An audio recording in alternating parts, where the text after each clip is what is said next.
Chapter 1. The Lazy Tea Vendor. If someone told me 7 years ago I'd end up selling overpriced tea to nobles with more ego than sense, I'd have laughed, stabbed them, and gone back to my job. But here I am, Lin Qian, formerly the deadliest assassin in the modern world, now downgraded to that cheeky tea vendor in a noisy capital alley. The irony isn't lost on me. Every morning, I haul buckets of water from the well, grind leaves with the precision I once reserved for killing targets, and smile like I don't want to strangle half my customers. The city hums around me. Vendors shouting, carriages rattling, someone arguing over pork buns again. Same chaos, different century. Hey, tea demon, you added too much sugar yesterday. Old Madame Sue shouts from across the street. I raise a brow. Madam, I'd never sweeten your tea. Your personality's enough sugar to poison 10 men. She snorts and throws me a copper coin. It misses the jar. I catch it without looking, years of reflexes still intact. I might be a commoner, but old habits die hard. Every movement, every twitch around me I notice. The thief pretending to nap by the dumpling stall. The noble servant who keeps glancing my way. The hidden blade under my table leg. Just another normal day. By noon, the crowd thickens. That's when he walks in. Robe spotless, posture straight enough to slice bread. Expression like someone just told him laughter is illegal. Definitely a court man. The kind who measures life in scrolls and sighs. Tea, he says, voice calm, eyes sharp. Yes, your majesty of stiffness? What kind of tea would you like? Something to loosen your shoulders or your personality? I flash a grin. He blinks once. Oolong. Oof, humorless. My favorite kind of victim. I pour the tea with deliberate laziness, watching him from under my lashes. His hands are steady, his gaze clinical, but there's something familiar about the way he arranges his coins. Perfect stacks. Edges aligned like he's solving a math equation. Reminds me of someone from, well, somewhere I don't talk about. You count money like it's going to run away. Lost a bet recently? I say, leaning on the counter. He looks up, meeting my eyes for the first time. There's a flicker, recognition? No, can't be. I've blended into this world for 7 years. No one should know me here.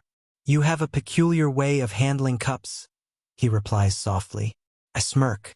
If you're flirting, counselor, you'll need better lines. His lips twitch, the smallest, most tragic attempt at a smile I've ever seen. Just an observation. There it is again. That sense of familiarity crawling up my spine. But I shake it off. I've met 1,000 faces, killed half as many. No point remembering ghosts. A loud crash cuts through the street. Screams. My instincts snap awake. 3 bandits barrel into the alley, swinging cheap blades and shouting about tribute money. Typical. The guards will arrive in 20 minutes, after the excitement ends. The courtman tenses, hand halfway to his robe, where I'm sure he keeps nothing useful. I sigh, setting my teapot down. Hold my tea, and don't spill it. I tell him. Before he can reply, I'm already moving. The first bandit swings at me. I step aside, hook his wrist, and twist until his blade clatters. The second lunges. I duck, grab his collar, and slam him into the third. They tumble like dominoes. My body moves on instinct, smooth, precise, effortless. Old muscle memory wrapped in the guise of laziness. The crowd cheers. I yawn. When I look back, the courtman, Shinwei, I overheard someone whisper, is watching me with narrowed eyes. Observant. Too observant. The kind of gaze that strips you down to the bone. Self-defense? Occupational hazard of selling tea. I say, gesturing to the unconscious trio. You disarmed 3 armed men without spilling your drink, he notes. Trade secret. By the way, are you always this tense? Or is it just me? I reach for my cup and sip. Still warm. I prefer to be prepared. For what? My devastating charm. He hesitates. Then, quietly, something like that. Strange man. Polite, infuriating, and just sharp enough to be dangerous. I watch him walk away, his back straight as a blade, the faintest scent of sandalwood lingering in the air. Something in me itches like I've seen him before, maybe laughed with him once. Maybe, no, impossible. I glance at the fallen bandits. A scrap of paper slips from one's pocket. A familiar insignia burned into it. A dagger coiled in black ink. My old guild's mark.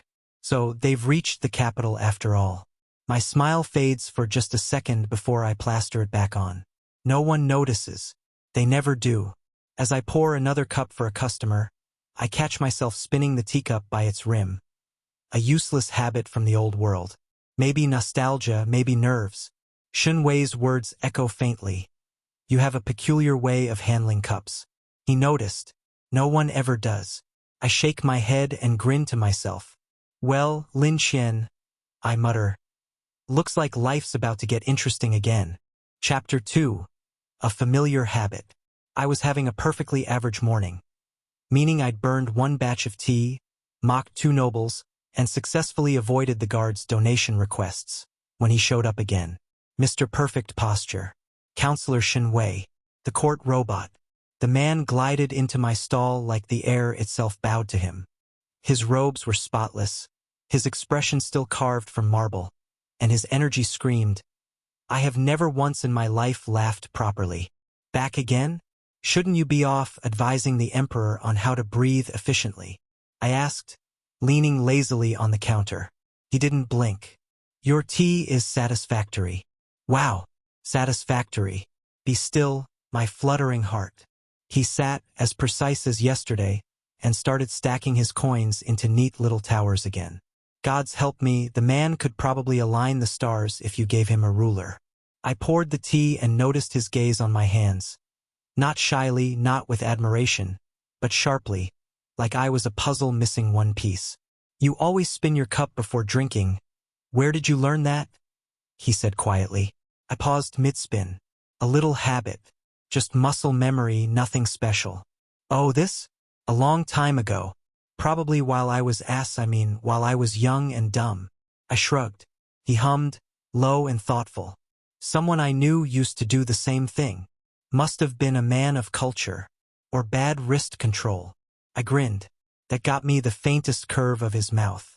Barely there, but it counted as a smile in Shun Wei language. Then he said something odd. He used to complain about everything. Loudly. Especially about the taste of hospital food.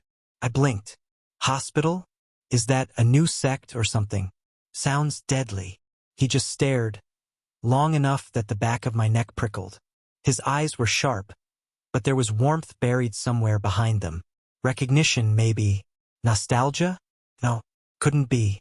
No one here knows what a hospital even is. You talk strangely. Do you read too many foreign manuals or something? I said, waving it off. He didn't answer, just sipped his tea, like he was tasting memories I couldn't afford to remember. The lunch crowd came and went, the noise of the market swallowing our silence. Shun Wei stayed, sitting perfectly still while I teased my customers, overcharged nobles, and performed my usual charming rascal act. Every so often, I'd catch him glancing at me. Not the flirty kind of stare, no, the scientific kind. Like he was observing a rare insect. Finally, I snapped. All right, counselor. If you're going to keep staring at me like I'm an unsolved riddle, at least buy more tea. He set down his cup gently. You really don't remember, do you? I tilted my head. Remember what? Your name? Sorry, you look like a serious Lu to me. It's Shun Wei, right? Court robot Shin. Got it. Before he could respond, a child's scream cut through the noise. High-pitched, panicked. I turned and saw a loose cart barreling downhill, straight toward a little boy chasing his ball into the street. Everyone froze. Of course. Classic crowd reflex, panic first, act never. Move! I shouted, vaulting over my counter. My body reacted before my brain caught up. Years of training kicked in.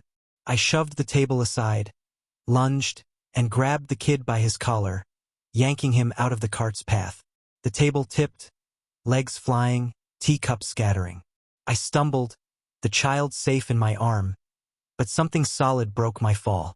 Something solid, warm, and wearing stupidly expensive robes. Oh no! I muttered. We hit the ground, me sprawled half over Shun Wei. his arm instinctively around my waist, his eyes wide, face inches from mine. And just like that, bam, our lips brushed. Soft, warm, completely accidental. My soul temporarily left my body. The crowd gasped, then whistled, then cheered. "Nice catch, tea vendor," someone yelled. "Finally, he found a husband," shouted Madame Sue. I froze like an assassin caught mid-stab. Shun Wei looked just as stunned, though a dangerous flush crept up his neck. For a man who probably studied etiquette manuals, this was not part of his plan. I started eloquently. "You fell onto me," he said, as if clarifying the weather. His voice was calm, but his ears were pink. "Technically, you fell under me. So really, this is your fault." He coughed. He blinked. "That's not how gravity works. Gravity's a liar." The kid in my arms giggled. "Uncle, you kissed. Go home," I told him darkly, setting him down.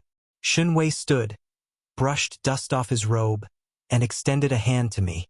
His fingers were steady, but the corner of his mouth trembled. Half smile, half disbelief. I took his hand, got up, and whispered, "You should really stop catching me. People will talk." "They already are," he said dryly. We looked around. Half the street was pointing, laughing, gossiping. Wonderful. My reputation as a mysterious, aloof tea vendor? Officially dead. "Well, thanks for cushioning my heroic landing, court robot," I said, straightening my tunic. He exhaled through his nose. "You're impossible. And you're too uptight. We balance each other out." For the first time, he didn't deny it. He left soon after, disappearing into the crowd. But that odd, almost knowing smile lingered in my mind. I tried to shake it off, going back to pouring tea, pretending nothing happened. Except now, every time I caught myself spinning my cup, I could feel his gaze on me. Quiet, patient, remembering something I couldn't. And damn it all, I couldn't stop spinning the cup. Chapter 3, Shadows at Dusk. By sunset, my tea stall looked like the aftermath of a tiny, fragrant war. Broken cups, spilled leaves, and the faint echo of Madame Sue yelling that I flirt too much to be single. Typical day. But once the shutters were down, the real work began. I walked through the twisting alleys of the capital, shadows stretching long like the arms of old debts. By day, I sold tea. By night, I sold survival. 7 years in this world, and the game never changed, kill or be killed, only with better costumes and fewer CCTV cameras. My destination. A rundown shrine at the city's edge, home to my informant. Or, as I like to call him, the man with less personality than a brick. He was already there, face covered, posture slouched like he'd been waiting his entire life to be suspicious. "You're late," he hissed. I was busy serving tea to nobles who mistake sarcasm for flirting. "What's the update?" I said. He handed me a folded slip of parchment. Edges burned. "The target moves tonight. The hidden dagger has resurfaced." I frowned. "That name. You're sure?" He nodded. "They've infiltrated the court again. The counselor, Shun Wei, has been seen investigating similar routes." My jaw tightened. Of course it had to be him. The man couldn't just drink tea quietly and let me do my job. "Stay out of his sight, he's not ordinary," the informant warned. "Please, neither am I." I smirked. When I left the shrine, dusk had bled into full darkness. The city above hummed with life, lanterns flickering like fireflies over rooftops. I leapt up, landing silent on tiles, balancing with the ease of old instincts. I always loved this part.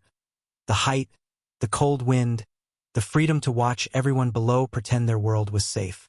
I tracked my target, a man in a gray cloak moving fast through the market district. His stride was too smooth, too deliberate. Guild-trained, no doubt. I followed from above, shadows wrapping me like an old friend. Then I saw it, the faint glint of silver under his sleeve. A tattoo, familiar as a scar. A coiled dagger. My old guild's mark. My stomach flipped. I hadn't seen that symbol in years. I thought I'd burned every trace of them when I transmigrated. So either fate had a cruel sense of humor, or someone was rewriting my past. I crouched low, ready to tail him further, but a voice below nearly made me lose my footing. Lin Qian. Only one person said my name like that. Calm, steady, too composed for the chaos around him. I glanced down. There he was, Shen Wei, standing in the alley like a porcelain statue that had wandered into the wrong neighborhood. The man had no sense of stealth. Evening, court robot. Out for a stroll? You're going to ruin your perfect shoes. I called softly, crouching on the edge of the roof. He looked up. Moonlight caught his eyes, unreadable but curious. You're following someone. I grinned. I could say the same. Should I ask what you're doing on the rooftops? Acrobatics. Builds character. His lips twitched, almost a smile. Almost. You're not what you pretend to be, Lin Qian. Of course not. I pretend to be charming, but I'm actually devastatingly charming. I said. Careful, you're being watched. He said quietly. My humor faded. He wasn't wrong. I'd already sensed it. The faint rustle from the left rooftop. Another figure, masked, watching me. The hunter had become the bait. Stay back, I warned him. Before he could respond, I vanished from sight. One breath, one step, and I melted into the night. The old assassin trick they called the ghost step. I hadn't used it in years. My body remembered instantly. The masked figure moved. Fast. I chased. Across rooftops, over lantern lines, the sound of boots and steel clashing against tile. He was good, smooth, silent, professional. But not me. Hey, you owe me a proper introduction before trying to kill me. I called mid-chase. No answer. Rude. We landed in an open courtyard. Moonlight spilling like silver paint. He drew twin blades. I drew my dagger, short, balanced, familiar weight in my hand. Our fight was quick, efficient, like a dance we both knew. Sparks flew as blades met, the sound echoing off walls. He slipped once, just enough for me to catch his sleeve, and there it was again, that tattoo. My guild. My nightmare. Before I could demand answers, he threw a smoke pellet. The world vanished into gray. When it cleared, he was gone, as if swallowed by the air itself. I exhaled slowly, heart pounding, mind racing. The hidden dagger wasn't just back. They'd never left. Lin Qian. Shen Wei's voice again, closer this time. I turned to see him standing on the opposite roof, watching me, cloak fluttering in the night wind. How did you... I started, then stopped. His eyes were fixed on me, calm but sharp, taking in every inch of my posture, my blade, the faint smoke curling around me. You disappeared, no sound, no trace, he said. Magic, or maybe you blinked too long, I said. He raised an eyebrow. You're not a tea vendor. I smirked. And you're not just a counselor. We stared across the roofs. Moonlight stretched between us like a blade neither of us dared to draw. The air pulsed with unspoken truths. Mine drenched in blood, his buried under rules. Finally, I bowed mockingly. Good night, court robot. Sweet dreams of plausible deniability. Then I stepped backward and vanished again, leaving only the whisper of my laughter behind. Chapter 4, The Imperial Banquet. There are a lot of things I've done for missions, fake deaths, roof hopping, pretending to be a monk, but serving tea to an entire room of nobles competing to see who can breathe the loudest? That's new torture. Lin Qian, you're requested to provide refreshments at the Imperial Banquet tonight. Shen Wei had said that morning, all polite menace. Requested? By who? I repeated. By me. Of course. Court robot was moving pieces again, and apparently I was the pawn with a teapot. So now I stood in the grand hall of the palace, dressed in borrowed silk that itched like betrayal, surrounded by nobles whose faces were so powdered they could blind a man at 10 paces. Gold lanterns flickered overhead, music dripped from the balcony, and I smiled like I hadn't already mapped 20 escape routes. A duke sneered at me. Commoner, careful not to spill. These floors cost more than your life. Then I'll be sure to fall gracefully, I said, pouring his tea with theatrical flair. He blinked, not sure if he'd been insulted. He had. Shinwei stood near the emperor's dais, calm and regal, the only one not trying to outshine the chandeliers. His eyes kept drifting my way, subtle, analytical, probably judging my tea technique and moral stability. Another noble waved me over, snapping his fingers like I was a pet bird. "You there. Sweeten mine extra. I prefer it like my women, simple." "Apologies, my lord, we're out of simple tonight. Would you like bitter instead?" I said brightly. A few servants snorted. The noble glared. Shun Wei's mouth twitched, the tiniest ghost of amusement. Victory. Halfway through the feast, the servants carried in trays of wine. My nose caught something sharp beneath the fragrance. Sweet metallic. Poison. Old habit. Breathe once, memorize the scent. Arsenic variant. Faint but fatal. And the cup was heading straight for Shinwei. I moved before I thought, intercepting the servant with a fake stumble. The tray tilted. The goblet splashed straight onto Shinwei's robes. Gasps echoed. Perfect. My lord. My clumsy hands. I bowed low, hiding the tiny vial I just pocketed from the tray. Shinwei looked down, drenched in crimson wine, expression unreadable. "You appear to have assaulted me with Merlot. Better a wine stain than a funeral," I muttered. "What?" "Nothing, court robot. Let's get you cleaned before the emperor decides fashionably murdered is a trend." I grabbed his wrist and pulled him toward the side corridor. The palace walls swallowed the noise of the banquet. Up close, the scent of poison clung to the spill. I tore a cloth from my sash and dabbed his sleeve. He caught my wrist. "Explain." "It was laced. Someone wants you dead. Probably for your personality," I said. He didn't flinch. "You noticed that from a distance?" "Please." I could smell poison in a perfume shop. He frowned, eyes narrowing. "You're hiding too much, Lin Qian. Trust me, you wouldn't survive half my secrets." Silence stretched. Then I saw it. A faint smear of liquid on the edge of his lip, metallic sheen.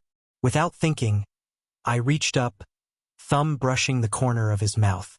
"Hold still." His breath hitched. "There, you nearly drank death. Congratulations." I murmured, wiping it away. I went to step back, bad idea. He moved at the same time and somehow my thumb slipped, his head tilted and... Contact.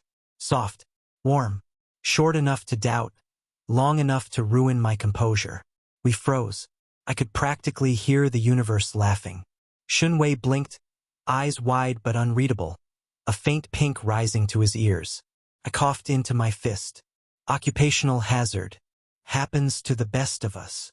"That didn't look accidental," he said, voice just a little lower. "Then you should learn to dodge faster." He exhaled slowly, torn between exasperation and something else I didn't want to name. "You are infuriating." "I get that a lot."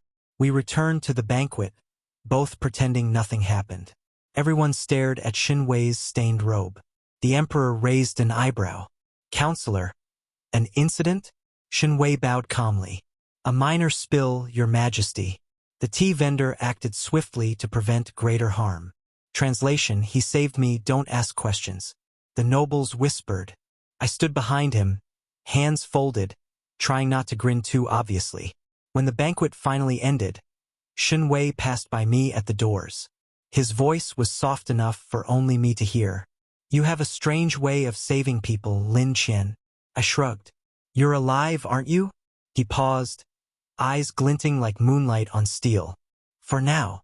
As he walked away, I caught my reflection in a silver platter. Smirk crooked, heart annoyingly loud. Great, first accidental kiss, now accidental assassination prevention. "What's next, accidental marriage?" I muttered. The platter didn't answer, which was good, because I was dangerously close to blushing. Chapter 5 Mission Overlap. If someone told me yesterday I'd be stuck on a horse beside Shinwei, I'd have laughed and then moved countries. Yet here I was, clinging to a saddle that felt like punishment, watching his royal stoicness sit perfectly upright like he was born from a geometry diagram. The man didn't even sway. I hated him a little for that. "Are you sure you've done this before?" he asked without looking up from his scroll. "Riding a horse or being annoyed by you?" "Yes to both." I grinned. He sighed. I meant traveling. I need a local guide familiar with the terrain. The Emperor sent me to investigate the Northern Mountain sect. Rumors say they're hiding something dangerous. A fate's favorite word. Dangerous. My mission pointed to the same place. Hidden dagger sightings, strange disappearances, all traced back to that sect. So, of course, I agreed instantly. Lucky you. You get me as a guide, bodyguard, and moral support all in one, I said. Only the first is necessary, he replied dryly. I gasped theatrically. You wound me, counselor. My emotional support fee is very reasonable. He ignored me, flipping a page of his war text. The man actually brought a book on military strategy. For a 2-day ride. Let me guess. You're revising for your exam in How to Be Boring? I said, peering at it upside down. He gave me a long, patient stare. This text has saved armies. Shame it can't save conversations. By dusk, the forest swallowed the road, thick and silent except for the horses' hooves. Shinwei didn't talk much, but when he did, it was the kind of calm that made people listen. Unfortunately, I prefer chaos. You always read? I asked. You always talk? I have to. Someone needs to keep you from turning into a statue. I prefer statues. They don't interrupt. I smirked. I could make you laugh, you know? Highly doubtful. Challenge accepted. I spent the next hour narrating dramatic fake war stories about brave tea vendors saving kingdoms with their charming personalities. He didn't crack once. Either the man's self-control was divine, or he'd been trained by monks who hated fun. By nightfall, we made camp beside a stream. Shinwei built a perfect little fire. I skewered fish, whistling some nonsense tune. He glanced over. You seem too skilled for a tea vendor. You seem too human for a marble statue. We all have secrets. I shot back. His eyes lingered on me across the firelight. Too long. Too curious. I poked the fish to break the tension. Hours later, the forest went still. My instincts prickled. I set my bowl down, listening. Leaves rustled, but not from wind. Shinwei, I murmured. He looked up. What is it? Duck. He barely moved before 3 arrows sliced through where his head had been. I kicked the fire out and rolled him behind a rock. Bandits. 5 of them, moving fast, faces half covered. I grinned. Finally, some cardio. Stay down, I said, drawing the sword hidden in my pack. You're armed, he whispered incredulously. You travel with me and didn't expect that? Adorable. I moved through the shadows, fast and quiet. The moon caught the edge of my blade, silver flashing like lightning. The first man fell before he even realized I wasn't where I'd been. The second came swinging. I stepped inside his reach and elbowed his ribs hard enough to hear a crunch. The third tried to flee. Bad idea. A well-aimed teacup from my pack hit him in the back of the skull. He dropped. I didn't even feel sorry. That was my favorite cup. When the forest stilled again, only the sound of the stream remained. I wiped my blade clean on a fallen cloak and turned back. Shinwei was still crouched by the rock, calm but wide-eyed. I sheathed the sword, pretending not to notice his stare. Bandits cleared. You can unclench now. He stood, brushing dust from his robe. You move like... He stopped himself. Not a tea vendor. I flashed a grin. Let's call it advanced tea delivery service. He looked at the bodies, then back at me. You killed them all before I could react. That's what you bring me for, remember? Efficiency. His eyes lingered on my hand as I slid the sword away. I could almost hear the gears in his brain grinding. You're dangerous. Thank you. That's the nicest thing you've ever told me, I said cheerfully. He exhaled slowly, the edge of a smile threatening to appear. You're impossible. Impossible keeps you alive, court robot. Later, as we sat by the rekindled fire, silence wrapped around us. He didn't open his book this time, just stared into the flames, thoughtful. I leaned back on my hands, watching him from the corner of my eye. You're thinking too much again. I'm thinking about you. Oh, careful, counselor. That sounds dangerously close to flirting. I smirked. He didn't answer. Just that faint, unreadable smile again. The one that made my heartbeat skip for reasons I refused to acknowledge.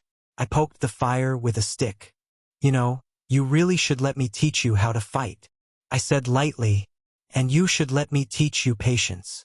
Patience doesn't stab bandits. He finally laughed, quiet and soft, but real. The sound warmed the night more than the fire did. I didn't say it out loud, but I decided right then, I wouldn't mind a few more missions like this, even if it killed me. Chapter 6, The Mountain Sect Trial. If you've ever pretended to be someone else while pretending not to be someone else, you'll understand my pain. We arrived at the Northern Mountain Sect after 2 days of pretending to be wandering brothers seeking apprenticeship. Shenwei had insisted on that cover story. Brothers. Out of all possibilities. Do we really have to be brothers? I asked, glaring at the sign that said Recruitment Day, Enlightened Path of Martial Virtue. It's the simplest lie. No one would question familial resemblance. Shenwei said, adjusting his robe. Resemblance? You're built like a noble's family heirloom. I look like a sleep-deprived criminal. He gave me a side glance. You said it, not me. I considered pushing him into a pond. The sect grounds were swarming with recruits, fighters, scholars, and the occasional wannabe monk quoting poetry to trees. Perfect chaos. At the gate, a senior disciple in white robes eyed us. Names? Lin Qian. And this is my dear brother, Shenshai? I said smoothly, bowing. Shenwei's head snapped toward me. I smiled sweetly. He doesn't talk much. The disciple squinted. You're not from around here. No one's from anywhere these days. Migration's a popular hobby.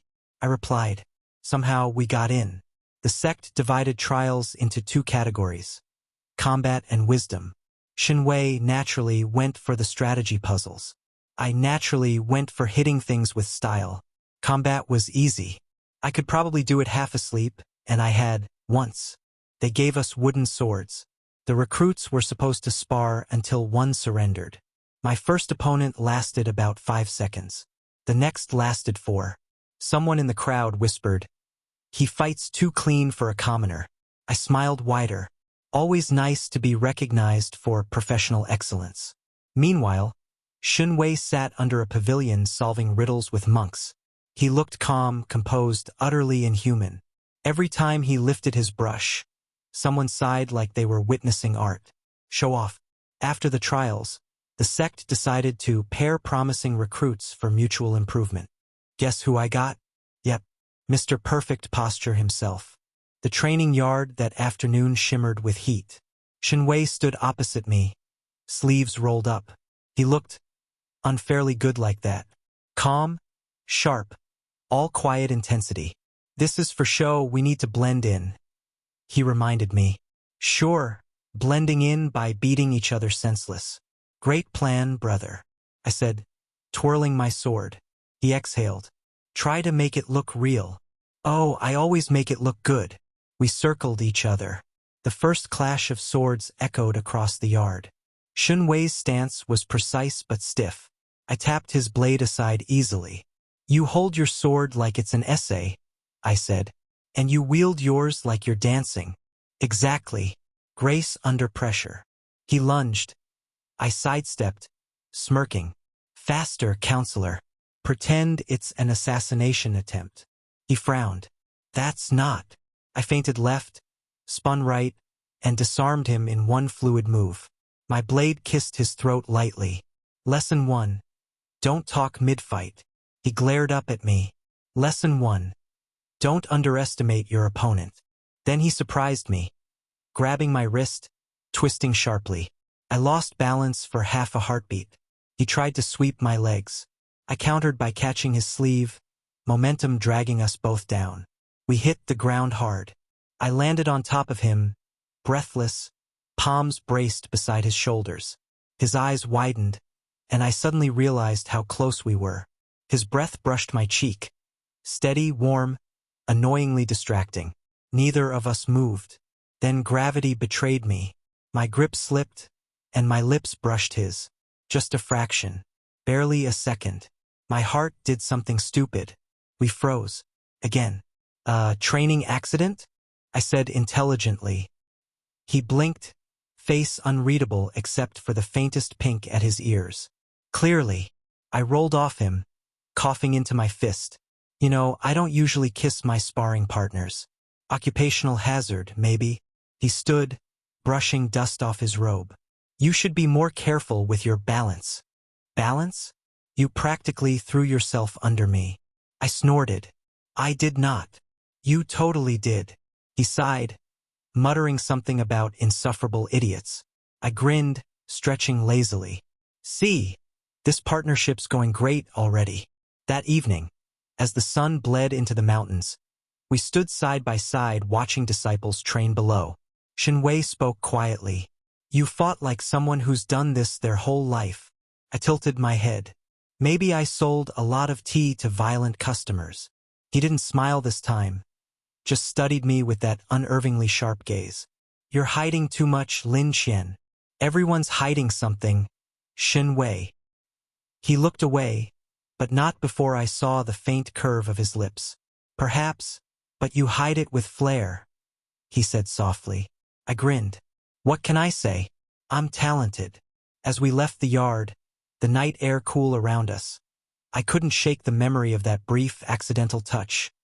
The way it lingered longer than it should have. I told myself it was nothing, but I'd been lying for 7 years. One more didn't make a difference. Chapter 7: Secrets in the Snow. If anyone ever tells you mountain missions are peaceful, they're lying. Peaceful doesn't involve freezing wind, slippery cliffs, or watching Shenwei walk like he's auditioning for a statue competition while snow tries to kill us. The sect elders had ordered us to deliver an important scroll to a monastery over the northern peaks. Routine task, they said. Good for bonding, they said. Bonding my frozen feet to the snow, maybe. You could at least pretend to be cold? I muttered, wrapping my arms tighter around myself. I'm perfectly fine, Shinwei replied, calm as ever, not even shivering. How? Are you powered by sheer willpower? Discipline, he said simply. Right? Meanwhile, I'm powered by the fear of frostbite. He gave me a small, infuriating smile. You should have worn thicker robes. I did. I'm wearing 3 layers and still questioning my life choices. We trudged up the narrow path, the wind howling like an angry mother-in-law. The snow came down harder, covering the trail behind us. My instincts screamed that something felt off.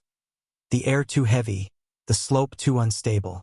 Hey, Shinwei, I called. Yes. If I die in an avalanche, you have my permission to use my teacups at my funeral. Wait, avalanche? Too late. The mountain groaned. A thunderous crack split the air. White roared down the slope. Run!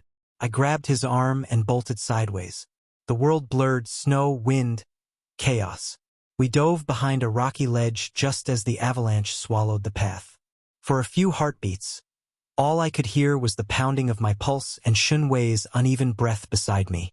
When the noise finally died, the landscape was unrecognizable. The road was gone. We were trapped halfway up the mountain, snow piling high. Great, just what I wanted. Nature's coffin, I said. There. Shinwei pointed toward a dark hollow in the rock. A cave. Shelter. We squeezed inside. It wasn't big. Barely enough room for 2 grown men and their questionable life choices.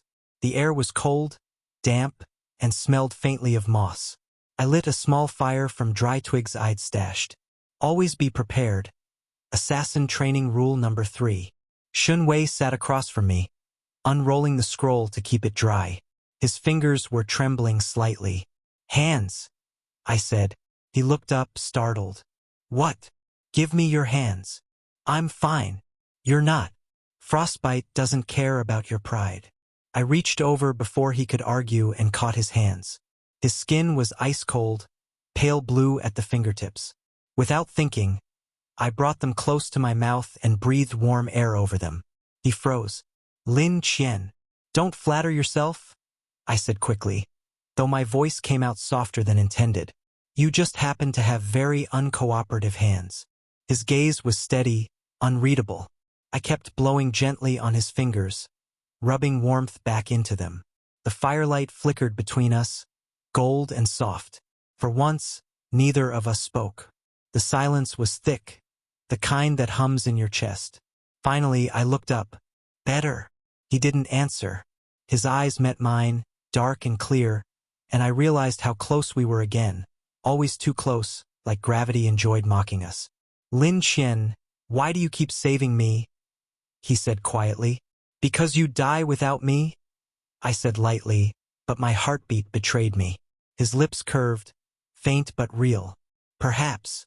And then, slowly, deliberately, he leaned forward. I could have stopped him. I didn't. Our lips met, soft and hesitant, like both of us were testing the line we'd been dancing around for weeks. His mouth was cold, mine too warm. The world outside could have ended, and I wouldn't have noticed. For the first time, it wasn't an accident. It was a choice. The fire crackled. My fingers still held his. I wanted to say something clever. A joke. Anything. But my mind had inconveniently short-circuited. Then, of course, fate intervened. A sharp, inhuman wail echoed from outside. The temperature dropped so fast the flames flickered blue.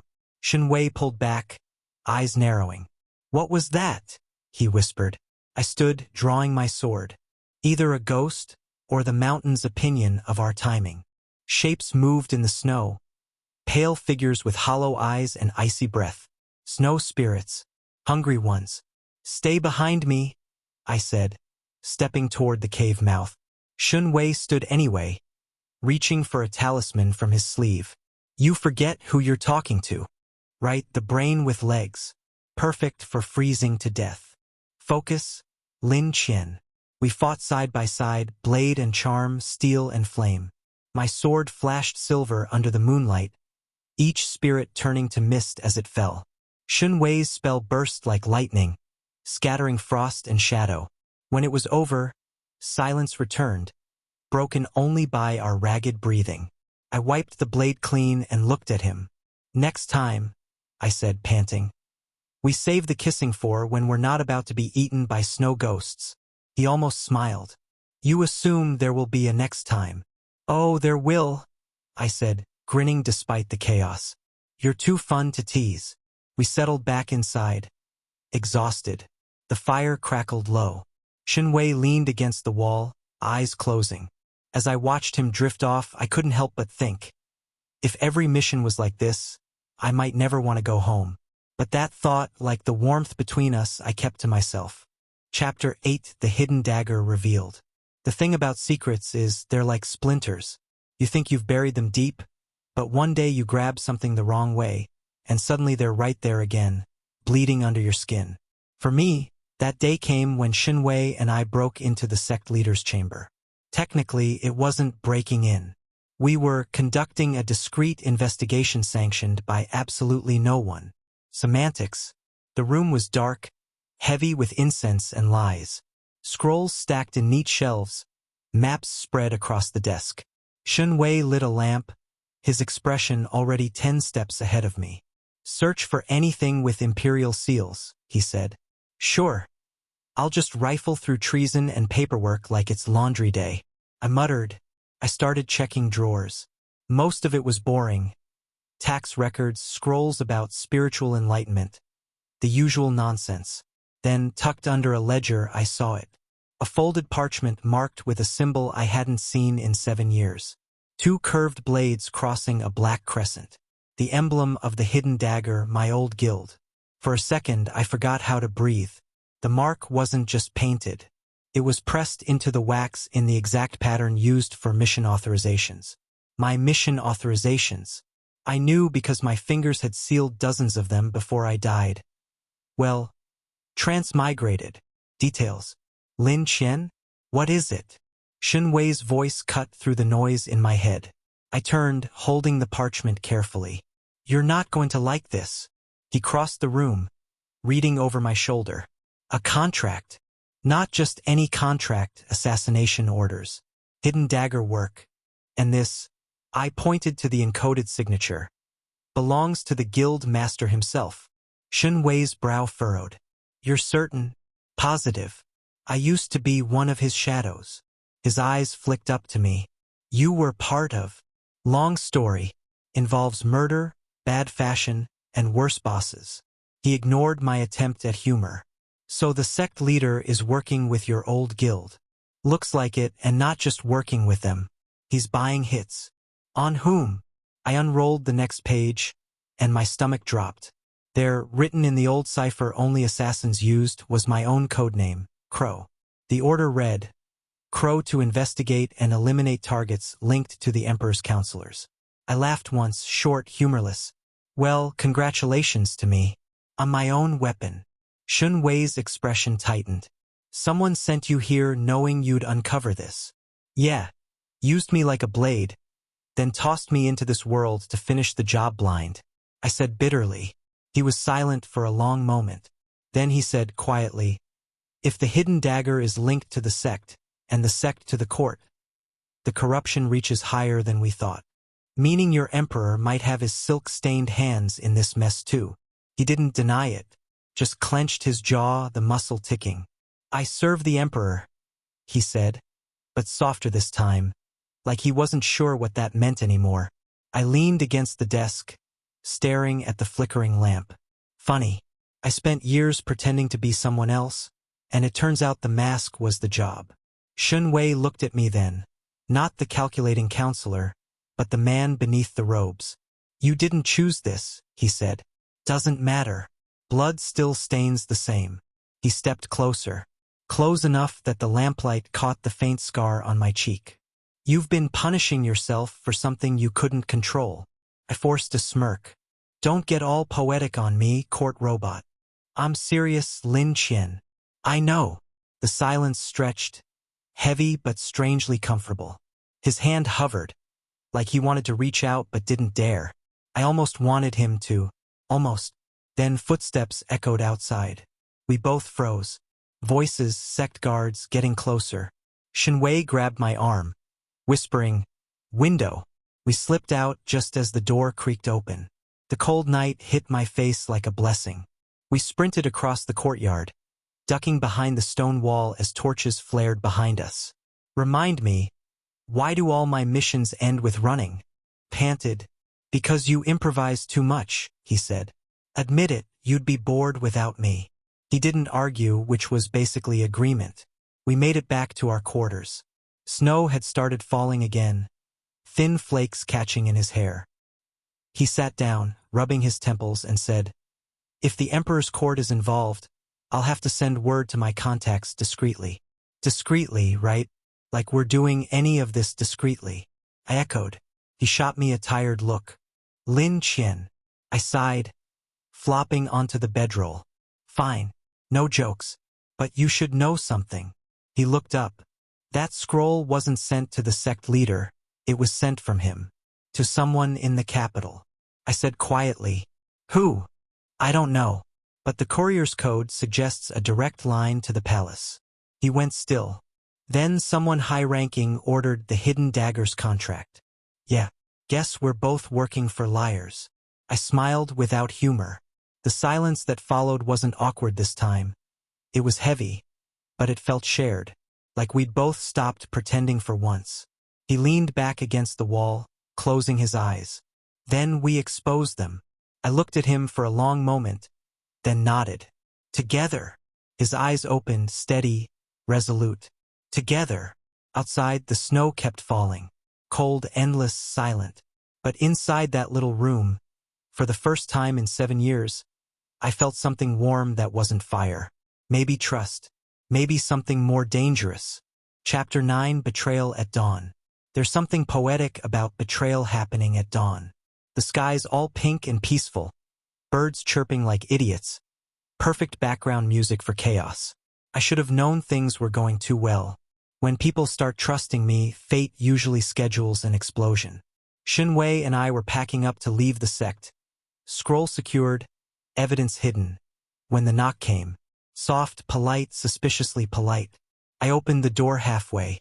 A senior disciple smiled. Too wide.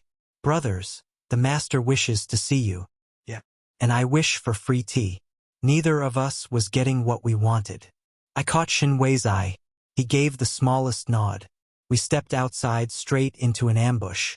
Dozens of disciples surrounded the courtyard, blades drawn. The sect leader stood on the steps in his pristine white robes, expression calm as if he hadn't just ordered a murder before breakfast. "Wandering brothers, thank you for uncovering what you should not have seen," he said smoothly. "Always happy to help. Refunds available for unsatisfied customers," I said, drawing my sword. His smile didn't waver. "Kill them." The air snapped. I moved first. Steel met steel. My blade danced through the morning light. Fast, fluid, too precise for any tea vendor. The first wave went down hard. Behind me, Shun Wei's voice rang out, cool, controlled. "Retreat to the western wall." I obeyed on instinct. He'd already scattered powder from his sleeve, smoke bombs disguised as incense dust. The courtyard filled with thick gray mist. "Lin Qian left flank," he called. Pivoted, slashing low. A grunt, a fall. "Since when do you give orders like a general?" I shouted. "Since you fight like chaos incarnate. That's called style." We tore through them together, his traps, my sword. An explosive charm went off behind us, lighting the fog orange. The heat stung my cheek. Then something sliced across my side. A lucky hit. I hissed, staggering. "Lin Qian." "I'm fine," I lied, pressing a hand to the blood blooming under my robe. "Just testing how red looks on me." He grabbed my wrist, eyes sharp with worry. "You can't keep fighting." "Can't or shouldn't?" "Both." Another explosion rocked the courtyard, the smoke shifting to reveal more enemies pouring out. No time for debate. "Go." "I'll cover," I barked. "No. We leave together." His tone brooked no argument. He threw another talisman. Blinding light flared. I yanked him after me through the chaos. We vaulted the wall, rolled into snow, and ran. The mountain path blurred under us. Ice, trees, blood. My breath came ragged. The wound burned like fire. When we finally ducked into a ravine, I slumped against a rock, laughing weakly. 10 out of 10. Excellent morning workout. Shun Wei tore part of his sleeve, pressing it to my side. "You're bleeding too much.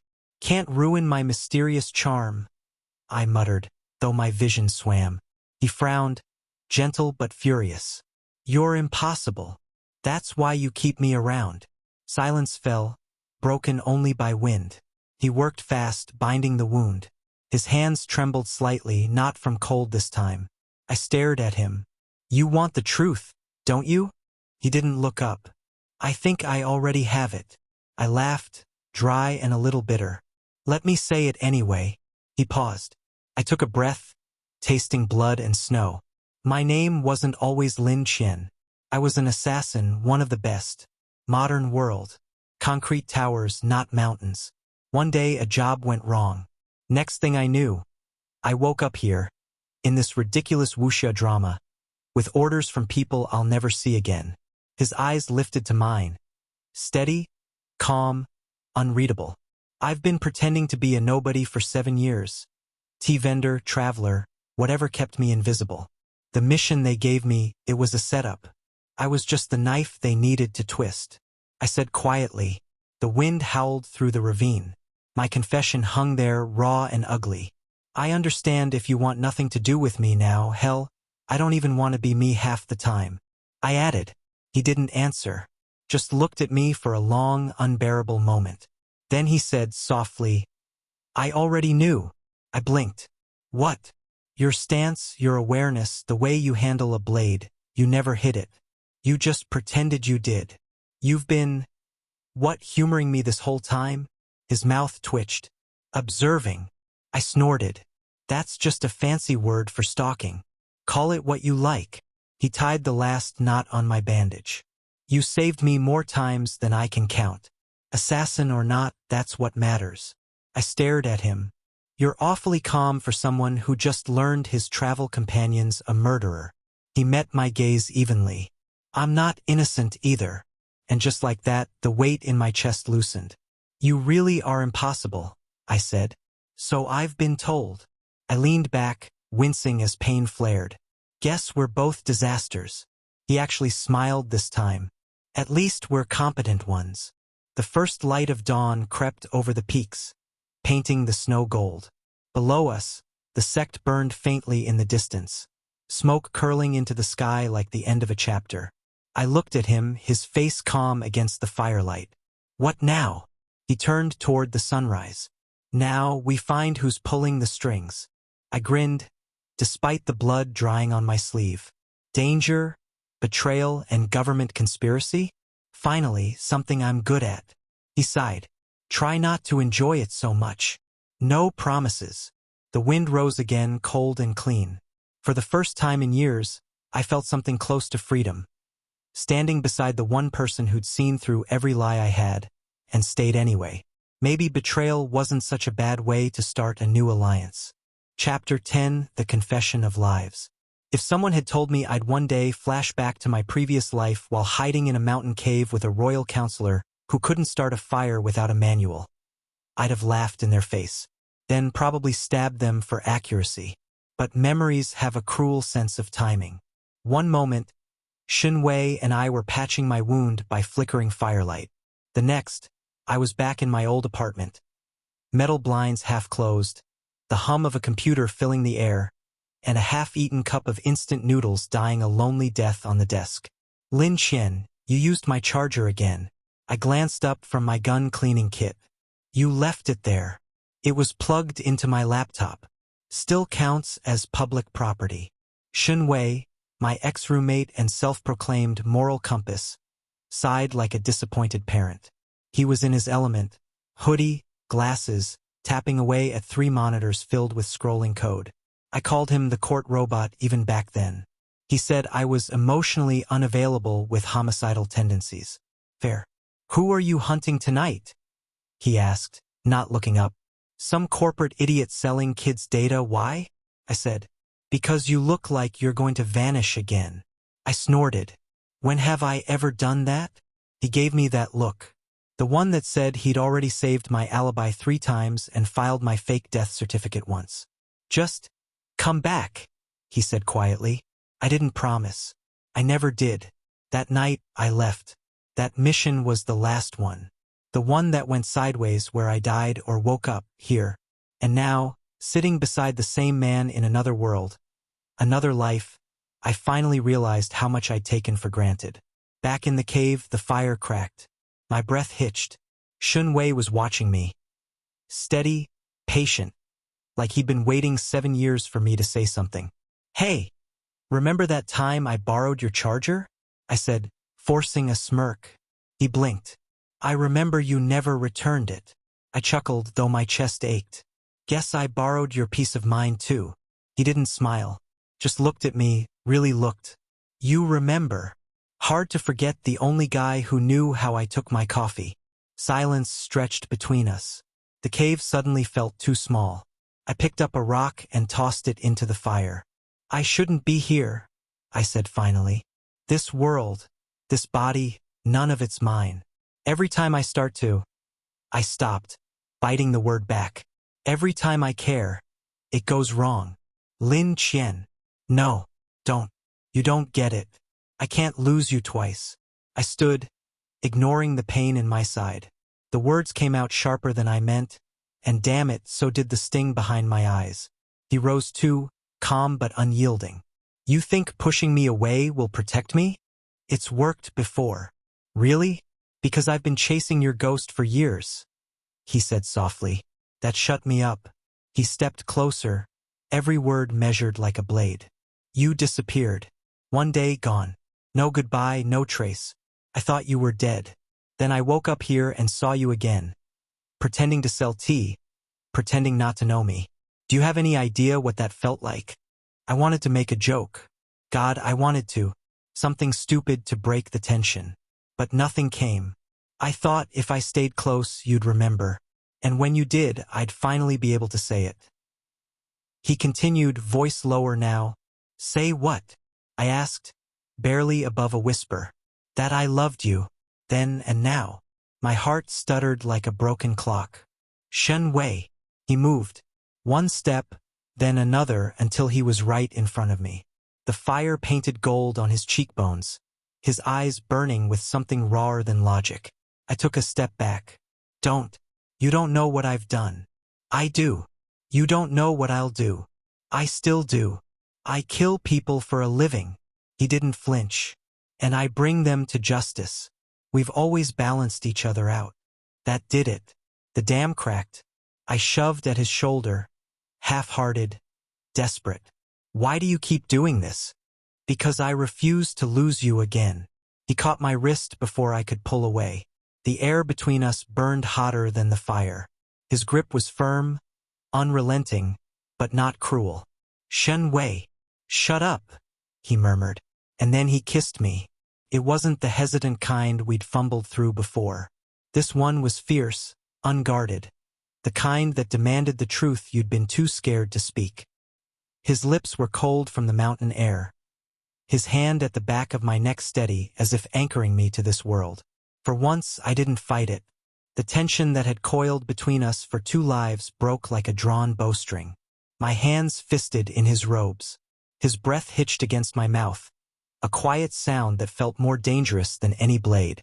When we finally pulled apart, my pulse was a thunderstorm.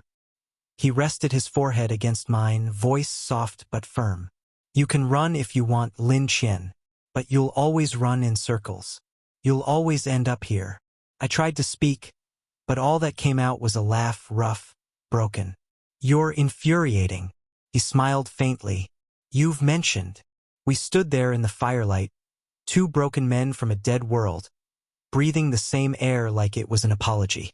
And for the first time since waking up in this strange life, I didn't feel lost. Maybe doomed, maybe stupidly in love, but not lost. Chapter 11: Fire in the Capital.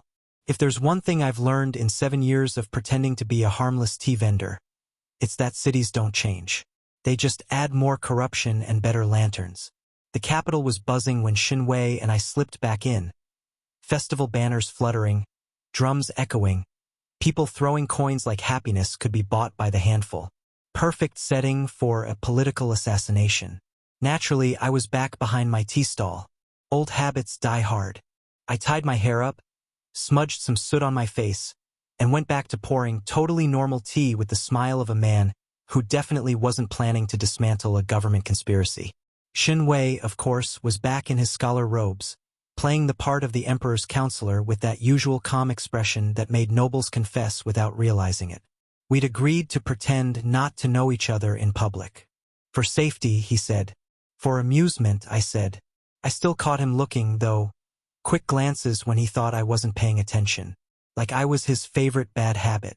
Tea for the honorable official? I asked loudly when he stopped by my stall for the day's charade. He didn't blink. Your reputation precedes you, vendor. Oh? That I'm charming or that I overcharge? I grinned. Both. Good. Keeps things consistent. The crowd around us chuckled. He paid in perfect coin stacks, of course, every coin lined up like a soldier. My eye twitched. That habit. The same one from our old world. He did it without realizing, and my heart did that annoying skip again. But flirtation had to wait because someone tried to stab him. It was subtle. A shadow darting through the crowd, the glint of a blade catching lantern light. I saw it before he did. Reflex kicked in. I grabbed the nearest kettle, flung boiling water straight into the attacker's path, and lunged forward with a grin that promised violence. Sorry. No discounts for assassins. Chaos erupted. People screamed. Shen Wei ducked, pulling a hidden dagger from his sleeve. One I'd smuggled there weeks ago. Smart man. We fought back to back, blades flashing under red lanterns. Your friends are getting bold, I said between strikes. They're not my friends, and they're not just after me. They're after the evidence, he said, voice sharp. Of course they are. Nobody ever wants the tea. A second assassin dropped from a roof. I caught him midair with a kick that sent him into a dumpling cart. The old vendor screamed something about wasted pork buns. I yelled an apology mid-swing. By the time the city guards arrived, 3 attackers were unconscious. One was on fire, not my fault, mostly. and Shinwei was dusting his sleeves like he just finished a chess game instead of surviving murder attempt number 6 of the week. We slipped away before questions started. The festival carried on because apparently near-death experiences were just background entertainment for the capital these days. As night deepened, the streets filled with floating lanterns, thousands of glowing orbs drifting toward the sky. Beautiful, distracting, perfect for another ambush. "Stay close," Shinwei murmured as we moved through the alleys. "Always do," I replied. Then, after a beat, "Though you do attract knives like moths to flame, maybe it's the robe." He gave me a look. "Focus, Lin Qian. I am on your terrible fashion choices." A shadow flickered above us. Roof tiles shifted. "Incoming," I warned. The first arrow whizzed past Shinwei's head. I shoved him down, grabbed his wrist, and spun him out of the line of fire. My other hand caught his shoulder to steady him. But the momentum turned too fast, too close, and suddenly, our lips met. For exactly 3 heartbeats, the world stopped. Lanterns glowed above us, arrows slicing through air. And there we were, mouths pressed together, my hand fisted in his robe, his breath caught against mine. Heat burned through my chest, ridiculous and impossible and real. Then an explosion shattered the stillness. One of the assassins had lit a firecracker bomb. "Oops, focus, court robot," I said when we broke apart. His ears were red. "You're insufferable. And yet you keep hiring me." We dove behind a cart as another blast went off. Flames painted the sky gold and crimson. The air reeked of smoke and powder. Shinwei unfurled one of his precious talismans and threw it into the inferno. A barrier shimmered to life, pushing the fire back. I whistled. "Nice. Didn't know you could multitask." Flirting and saving lives. Lin Qian. Right. Less flirting, more stabbing. We cut through the last of the attackers in synchronized rhythm. I had to hand it to us, we'd gotten good at this dance. When the final man fell, I looked around at the wrecked street, sighing. "You think they'll still let me sell tea here?" Shinwei glanced at me, expression torn between exasperation and fondness. "Highly unlikely. Tragic. Guess I'll have to find a new cover identity. Maybe I'll be a tofu seller next. Or your personal bodyguard." He didn't answer immediately, just looked at the rising lanterns reflecting in my eyes. "That might not be a bad idea." I blinked. Wait, was that an actual compliment? He turned away before I could tease him further. "We should move. There will be more." I followed, limping slightly, smirking despite the blood drying on my sleeve. You know, for someone who keeps pretending he doesn't need me, you sure get attacked a lot. And for someone who keeps pretending he's not attached, you sure keep saving me," he said quietly. I froze mid-step. Then I laughed, low and dangerous. "Careful, counselor." That almost sounded like affection. He glanced back with that infuriatingly calm smile. Maybe it was. The fireworks overhead exploded just then. Color and fire lighting the night like the world was burning and beautiful all at once. And under all that chaos, I realized something dangerous. I wasn't running anymore. I was falling. Chapter 12, The Emperor's Trap. If I've learned anything in my 2 lives, it's this. Never trust an invitation from someone who can legally behead you. So naturally, when a gold-embossed summons from the Emperor arrived, Shinwei insisted we go. "Refusing would draw suspicion," he said calmly, adjusting his scholar robes. "Yeah, and accepting guarantees we die more politely," I muttered, tying my hair back. He gave me that look again, the one that said please behave for 5 minutes. I'd never managed it in either lifetime. The palace glittered like a blade dipped in sunlight. Beautiful, cold, and full of men who'd stab you for sneezing too loudly. We were escorted through endless halls, past guards who looked at me like I smelled of treason. Fair. I might have. The emperor sat high on his throne, every inch the picture of benevolent tyranny. His voice was smooth as silk and just as strangling. "Counselor Shinwei, you bring with you an unusual guest," he began. I bowed low, doing my best impression of humble tea vendor who absolutely doesn't know 50 ways to kill you with a chopstick. Xinwei answered steadily. Lin Qian is under my recommendation, Your Majesty. He aided in uncovering corruption within the sect. Uncovering, the emperor echoed, or orchestrating? So we were starting with threats. Excellent. He lifted a scroll. Reports claim this man, Lin Qian, is tied to the assassin guild known as the Hidden Dagger. I forced a smile. Slander, surely. I'm much too handsome for crime. Guards shifted. Xinwei didn't smile. Your Majesty, the evidence was falsified. I can attest to his loyalty. The emperor's gaze sharpened. Then you admit to sheltering him? Every instinct screamed, shut up, Xinwei. But of course, the man was physically incapable of self-preservation. I admit to protecting the innocent, he said. That was it. The whole room tensed like drawn bowstrings. The emperor's tone turned icy. A dangerous claim, counselor. I could see where this was heading, and I didn't like the ending. So I spoke up, loudly, because subtlety had never been my brand. With respect, Your Majesty, I'm far too unimportant for all this attention. If anyone's guilty of bad decisions, it's me. Mainly for trying your palace food. Silence, the emperor said, and I swear even the floor trembled. Next thing I knew, guards were seizing me. Xinwei stepped forward instantly, voice hard. You can't. I can. This man will be interrogated for treason. As for you, Counselor Xin, you will remain under observation. Your loyalty is uncertain. The emperor interrupted smoothly. I met Xinwei's eyes as they dragged me away. He didn't move, but I saw it. The quiet panic, buried under control.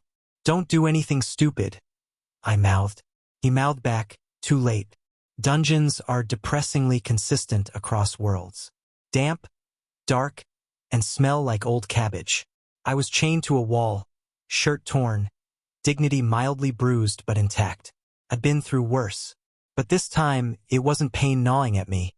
It was the image of Xinwei standing before that throne, risking everything. For me, stupid man, brilliant, infuriating man. I don't know how long passed before I heard footsteps. I straightened, expecting another guard. Instead, a whisper, Lin Qian.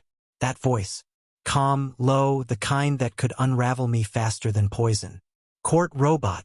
I blinked as Xinwei appeared in the dim light, robe torn, hair unbound, looking more rebellious than any scholar had the right to. What the hell are you doing here? You're supposed to be alive and law-abiding. I hissed. He knelt by the lock, pulling something from his sleeve. Lockpick, talisman, who knew? I resigned. You what? I told the emperor he could have my title or my silence. He chose wrong. The chain clicked open. I stared at him, half in awe, half in horror. You just threw away your entire career. For me. He looked up, expression unreadable. It was a poor career choice. Xinwei, quiet or they'll hear us. He said softly, right. You really are insane. I rubbed my wrist, staring at him. I learned from the best. The way he said it, calm, certain, made my chest ache. He reached for my hand, pulling me to my feet. Can you walk? I can fight a bear, preferably a small one. I said automatically, then winced. We moved toward the corridor, but before we reached the stairs, I caught his sleeve. Wait. He turned, surprised. There were things I should have said, thank you, sorry, you idiot, but all that came out was his name. Xinwei. He stopped breathing for a second. I stepped closer, hand on his collar, heart beating too loud. If we die tomorrow, we won't, he interrupted. Just in case, I said, and kissed him. Slow this time. Not an accident. Not born of chaos or adrenaline. Just us. Two broken men finding a quiet moment in the middle of madness. He kissed back, just as slow, his hand coming up to cradle the back of my neck. When we finally parted, our foreheads stayed touching. I'm not losing you again, he whispered. Good. Because I'd just escape and annoy you anyway, I said, breathless. He huffed a laugh, the smallest, softest sound, and it warmed the cold stone around us. Come on, the storm's coming, he said, taking my hand again. Perfect. I've got a few scores to settle. I grinned. We slipped into the shadows together, two fugitives walking straight into the lion's den, hand in hand. And somehow it didn't feel like running. It felt like finally choosing. Chapter 13, Rebellion's Edge. If you've ever wanted to experience the thrilling combination of near-death, political backstabbing, and severe emotional whiplash, congratulations, you're living my week. Shinwei and I didn't plan to start a rebellion. It just happened. Like spilling tea or assassinating the wrong prince. We'd snuck back into the capital through the drainage canals. Romantic, I know. Nothing says, I love you, like sharing air with 1,000 sewer rats. By dawn, we were already knee-deep in treason. The Prime Minister, the real puppet master, had mobilized his private guards. His aim? Pin the entire hidden dagger conspiracy on me and Shinwei, tidy up the mess, and get a promotion for loyalty. What he didn't expect was us to hit back first. Lin Qian, Shinwei said quietly as we crouched on a palace rooftop, watching troops flood the courtyard below. We take out the Prime Minister's guards, then move for the inner hall. Once the Emperor sees the truth, he'll probably still want to kill me. Yes, but at least we'll have good timing, Shinwei admitted. Great. Nothing like some light homicide to start the morning, I muttered, drawing my sword. Below, soldiers formed ranks. Crossbows, halberds, pretty formation. I hated it. I jumped first. Steel rang. The first 3 men went down before they even realized I wasn't serving tea anymore. Gentlemen, complimentary bruises for all customers, I called, flipping over a spear. Shinwei followed with his signature elegance, no sword, just brain. While I carved through chaos, he directed our small group of loyalists, turning the courtyard into a trap maze. Every move he made looked effortless, like he was playing chess while I was setting fire to the board. It worked, mostly, until he arrived. My old guild master, the hidden dagger himself. Black robes, masked face, eyes like polished obsidian. I hadn't seen him since the night I died in the old world. Little shadow, still pretending to be human? He said, voice slick as oil. I grinned, though my grip tightened. Still pretending to have personality? He laughed. And then we were moving. Steel against steel, shadows flashing under the rising sun. Every strike was memory, every dodge a scar reopened. I forgot the palace, the soldiers, everything. Just him and me, the past crashing into the present. He was faster. I was angrier. You think that man cares for you? He's using you like everyone else did. He hissed. I snarled. At least he's smarter than you. The clash rang out like thunder. My blade slipped, just enough for his to slice across my ribs. Lin Qian. Shinwei's voice cut through the haze. I staggered back, blood warm under my fingers. My master lunged again, and then Shinwei was there. Between us, the sword meant for me buried itself in his shoulder. For a second, the world froze. My heart stopped, my mind went white, and then, no! I caught Shinwei as he fell, his face pale but calm, infuriatingly calm. Why? Do you always have to be dramatic? I hissed, pressing my hand to his wound. He smiled faintly. You were losing. I had it under control. He coughed. Clearly. My old master laughed. Touching. Shall I end this? I stood. The look I gave him must have said everything. You already did, I said. And then I moved. It wasn't elegant. It wasn't even proper swordsmanship. It was rage. Fast, vicious, unstoppable. Every lesson he ever taught me twisted back at him. He parried, mocked, smiled until he didn't. Until my blade sank through his defenses and into his chest. For a heartbeat, we just stared at each other. You've changed, he said. Yeah. I found something better than you. Panted. He crumpled without ceremony, the black mark of the hidden dagger fading from his wrist. I dropped beside Shinwei, breathing hard. Hey, still alive. Barely. You cry this much when your tea burns? He said, eyes fluttering open. I snorted, relief breaking into laughter that hurt my ribs. You idiot. He smiled faintly. You love me. Shut up. You're bleeding on my favorite shirt, I said, holding him closer.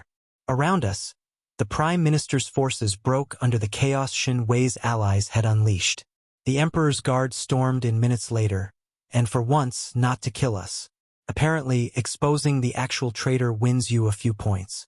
Hours later, after they dragged the Prime Minister away and patched Shin Wei's shoulder, I sat beside him in a quiet courtyard. He was pale, wrapped in white bandages, but alive. Stubbornly, gloriously alive. I told you we'd survive this, he murmured. Yeah, but next time you dodge, I said, voice rough. He smirked. Next time you let me plan. We sat there, the air thick with smoke and sunrise, and for the first time in years, maybe lifetimes, I felt something like peace. The rebellion wasn't over. The court was still a snake pit. But sitting there with Shin Wei, fingers brushing his, I figured we could handle it. After all, he had the brain. I had the blades. And together we just cut down a legend. Chapter 14, Dawn After the Blood. If someone told me years ago I'd end up standing in the imperial court covered in soot, blood, and someone else's victory speech, I'd have laughed and probably stabbed them a little. But here I was, alive, bruised, and miraculously not executed. The throne room was still half in ruins from the rebellion, sunlight cutting through smoke and dust. The Emperor sat with his usual "I planned all this" expression, which, considering he nearly got assassinated by his own prime minister, was impressive delusion. He studied me for a long moment. Lin Qian, you are either the luckiest man alive or the most troublesome, he finally said. Why not both? I said with my best tea vendor smile. Multi-talented, Your Majesty. The man sighed like I personally shaved years off his lifespan. You exposed the truth. The Prime Minister's crimes are undeniable. The Assassin Guild will be erased. Good to hear, I said lightly, even though something tight loosened in my chest. Erased. That word hit deep because for 7 years, the shadows of that guild had been my cage. His gaze turned to Shin Wei, who stood beside me with his arm bandaged and his back straight as ever. Counselor Shen, the Emperor said, voice softer. Your loyalty remains unquestioned, though your methods. Shin Wei bowed. My loyalty is to the peace of the realm, not the comfort of its rulers. The court gasped in perfect synchronization. I bit back a grin. Damn. Even bleeding, the man was fearless. The Emperor exhaled through his nose. You are dismissed from service. Shin Wei only nodded. Understood. No pleading. No regret. Just that quiet calm that always made me want to both shake him and kiss him senseless. And with that, it was over. The Emperor pardoned us both, abolished the guild, and ordered the city cleaned up like it hadn't almost burned down yesterday. Bureaucracy really is eternal. We walked out together. No guards. No chains. Just sunlight. The city was still waking up. Smoke curling from rooftops. The air thick with the smell of ash and steamed buns. Shin Wei moved a little slower than usual, his shoulder stiff, but when I offered to carry him, he gave me a look that could kill lesser men. So what now, court robot? Retire and open a philosophy school for the emotionally constipated. I asked as we crossed a bridge, our shadows long behind us. He actually smiled. I was thinking of finding quieter work. Like what? Farming? Raising ducks? Oh, tea selling. You'd be a natural at scaring customers. He ignored me, which was his way of saying you're not wrong, but I refused to admit it. We ended up back at my old tea stall, or what was left of it. The roof was half collapsed, the sign hung crooked, and my teapots looked like survivors of an earthquake. Still, it felt like home. I stood there, looking at it, then reached into my pack and pulled out something I'd carried too long. A black cloth mask, frayed at the edges. My assassin's mask. I stared at it for a moment. That piece of me, the one that killed, hid, obeyed. The one that didn't know how to live. Then I dropped it into the brazier. Flames licked up, hungry, and the mask curled into ash. Finally free? Shin Wei asked quietly beside me. I watched the smoke rise. Yeah, feels weird. Like I've been holding my breath for years and only just remembered how to exhale. I said. He nodded slowly. You deserve peace, Lin Qian. I snorted. Peace sounds boring. I'll settle for good tea and no bounty on my head. He gave me that tiny smile again, the one that hit harder than any sword strike. Later, when the city had gone quiet and the sky blushed gold, we climbed the palace roof. Because apparently, I can't resist committing minor trespassing even after being pardoned. We sat side by side, legs dangling over the edge, the wind cool and sweet. Below us, the world looked almost calm. Never thought I'd see sunrise here, I murmured. Shun Wei's voice was soft. You almost didn't. Hey, you almost didn't either. We're even, I said, bumping his shoulder gently. He chuckled quietly, then turned, really looked at me. His eyes weren't the sharp, calculating ones from court. They were warm, unguarded. And before I could make another joke, he leaned in and kissed me. No chaos, no blood, just sunlight, wind, and the taste of warmth. Kiss number 8, slow, certain, and entirely ours. When we finally pulled back, I grinned. Guess I'll need a new tea stall assistant. He arched an eyebrow. Only if I set the prices. Set them too high, and I'll quit. Then I'll just pay you in tea. Romantic and stingy, you really haven't changed, I said, shaking my head. He smiled, the kind that made me think maybe we'd earned this peace after all. For the first time since I'd woken up in this mad wuxia world, I didn't feel like I was pretending to be someone else. I was Lin Qian, assassin, tea vendor, idiot in love. And this time I was staying. Chapter 15, The Tea Stall Again. A year later, I am proud to report that I have achieved true enlightenment. No, not the ascend to the heavens on a dragon cloud type, the sell tea by a lake and argue with my boyfriend every day kind. Turns out peace isn't all soft music and poetic sunsets. Sometimes it's burnt leaves, noisy ducks, and Shun Wei insisting my tea is objectively subpar, while sipping his third cup. We'd moved to a small village by the lake, far enough from the capital that gossip dies before reaching us. I rebuilt my old stall from scratch, bigger, sturdier, with a sign that reads, Qian's questionable tea drink at your own risk. Shun Wei said it was bad for business. I said honesty builds trust. He still helps, of course. Helps, in this case, means sitting behind the counter pretending to read while silently judging my pouring technique. Too much water, he said this morning, eyes on his scroll. I sighed. If you hate how I make it, court robot, you can brew your own. I would, but I enjoy watching you struggle, he said calmly. Ah yes, romance is alive and thriving. He didn't look up. You started the sarcasm first. Only because you start every day like a particularly smug sunrise. That got him. A tiny twitch at the corner of his mouth. Victory achieved. By noon, the stall was busy. Farmers, scholars, travelers. The regulars greeted me like an old friend. The newcomers gawked at Shun Wei like they'd stumbled across a divine painting. I would have been jealous. But then he'd give me that soft, private smile he reserved only for me, and suddenly I didn't care who stared. Between orders, we still found ways to bicker. Why are you glaring at the kettle? He asked once. It disrespected me, I said. He didn't even blink. You're projecting onto cookware again. I learned it from you. Evenings were quieter. We'd close the stall and walk down to the lake, the air thick with the smell of lotus and grilled fish. Sometimes I'd skip stones while Shun Wei read poetry out loud in that maddeningly calm voice that made everything sound important. Even grocery lists. Other times, we didn't talk at all. Just sat together, the kind of silence that feels like music you don't need to understand. We still kissed, of course. Sometimes between serving customers, sometimes mid-argument, sometimes just because the moment felt too full to waste on words. Once, an old lady caught us behind the stall. She laughed so hard she nearly dropped her basket of buns.